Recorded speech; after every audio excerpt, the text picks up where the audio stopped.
So I know where the hole is. Right there. Get you slid over this way a little bit. And I could make that hole just a little bit bigger. What I like to do is put this tip, get the hole big enough for the tip and put it down to there. Then I'll use my screwdriver and I'll just screw it right into the wall. Okay? And see, after I put it in, see there's a little crack right there, and see how it kind of goes off at a slight angle? Well, the idea is too, not only will these threads hold it into the sheetrock, that should be plenty, but as I drive that in, that's going to kind of spread this apart and make it even tighter in there and still give this screw enough to fit in there. Okay, and so I'm going to put that in there, and I've seen some people, they'll just take this and they'll run it on their with their battery operated drill and they'll just drive it right in, because see, there is a tip, there is a point there, and my electrician used to do that. He used to drive that straight in and it would just go in. But then sometimes, and see on here, you can't really see it, but there's little cutters on here. It's just cut into the plastic a little bit so that it kind of can go right in there. But I don't like doing that because I've seen them many times. This thing cracks off and breaks off as you're trying to screw it into the wall, depending. I mean, it should screw into this wall. It's only 1/2 inch sheetrock, and sometimes if you have a 5/8 inch wall, you might want to do it the way I'm going to do it. But so I'm just going to do this, and I'm just going to ream this hole out a little bit as I'm pushing that in. And I'm just going to get it, see, like that. Okay. Now I'm just going to keep pressure on there and just screw it in until it's tight and snug. You don't want to overdo it. I want to get it snug, but you don't want to do it too much. You could snap that off, and I've done it before, and then you have to somehow get it out and put in another one. Okay, there, that's all there was to that. Okay, so now I can push that back in. Make sure I get the screw in there. I'm going to take my what happened? Oh, here we go. My 5/8 inch screw in here first. My 1 5/8. Fish it into the hole. Okay. And I'm pretty sure this is going to be snug. If not, I can always go back and use a 2-inch long sheetrock screw. Okay. I'm not going to get it too tight just yet. You see, this has a slide on there, back and forth like that, and then now I can get my screw into that anchor back in there. That's a pet peeve of mine, having thermostats or something on the wall loose. Oh, I hate that. And yeah, it takes a little effort. Did you hear that? It went click. That's that little plastic thing kind of separating just a little bit. Now, I'm going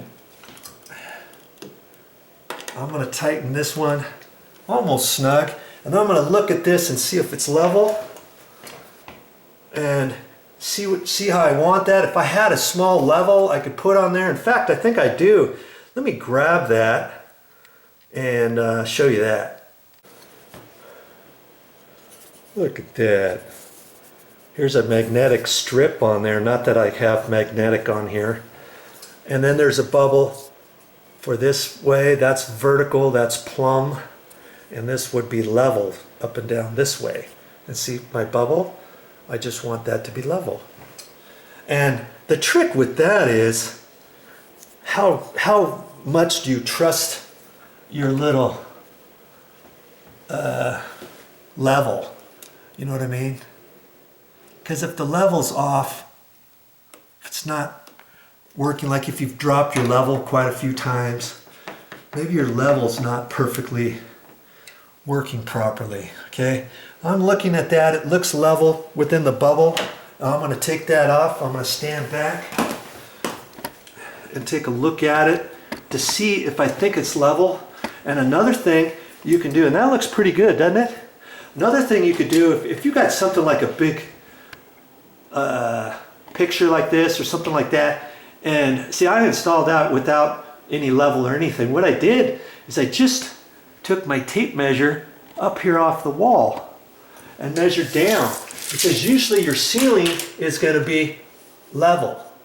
Okay, so then I can look at this. I got here it's 60 5/8 down to the bottom, and I'm looking at that, and I got 60 and a long half. And if anything, this could be slightly shifted this side up, less than a 1/16 this side down. That's pretty good. Okay, so I can do the same thing with this. If you wanted to check it, I got a short 59 there, and I got a short 59 there, short 59 inches, and a short 59 inches. And if I went up there and took my level and put a level up along your ceiling, generally most ceilings are going to be level, okay? Because they're setting on the flat floor and all that. If you have a subfloor, if the subfloor is crooked, then your ceiling is going to be slightly crooked, right? So now I'm going to snug that up a little bit. Get that tight. I don't want to over tighten this. Last thing I want to do is break the plastic thing in there or twist it. That's why with those other plastic anchors, there's a fine edge where you can only tighten it so much. You tighten it up too much, the thing's going to want to start spinning or pulling out of the wall or whatever. Okay, I got that nice and sturdy. All right. I'm getting ready now to put this back on. Okay, but before I do that, I'm going to undo these two screws and see what happens. I think there's a battery in there, and this could be the on-off switch for that. I'm not sure. And it says do not remove. Oh, it says do not remove screw. Right there, do not remove screw. And I'm thinking if you do take that off, maybe I shouldn't take it off.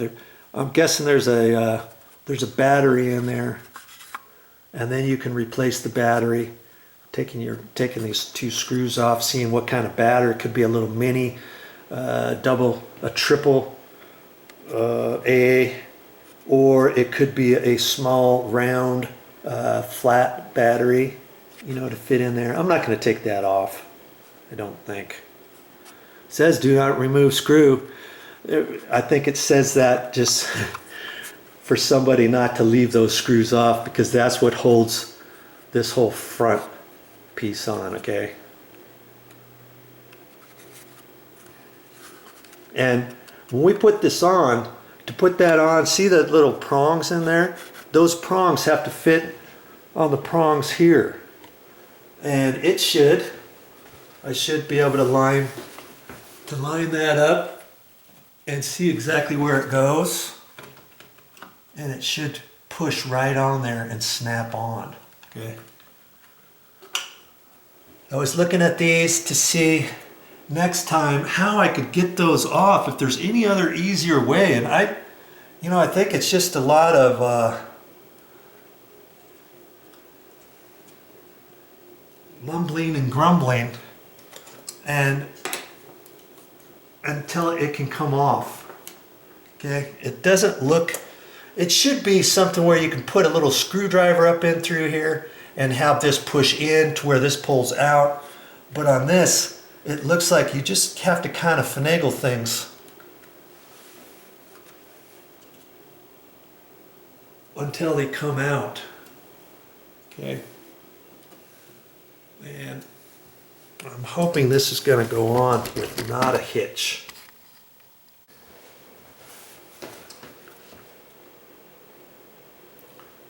Okay.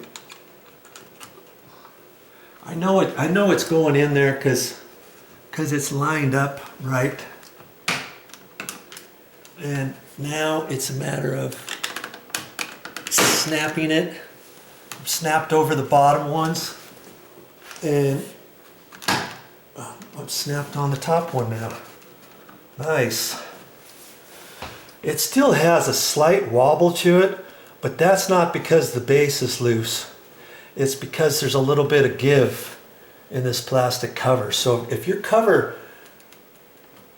feels slightly loose, look and see if it's moving along the wall at all or anything, and see how well it goes back together. Okay, it's working. There, I got it. Whew. Look at all the stuff I showed you in order to get this thing done, just because that was loose off the wall. But now, if your thermostat is loose, maybe you can go through some of these same things to get yours fixed, okay? Don't give up. Well, that's all I got for this time. But I'll be back with more videos. I can mark that one off my list.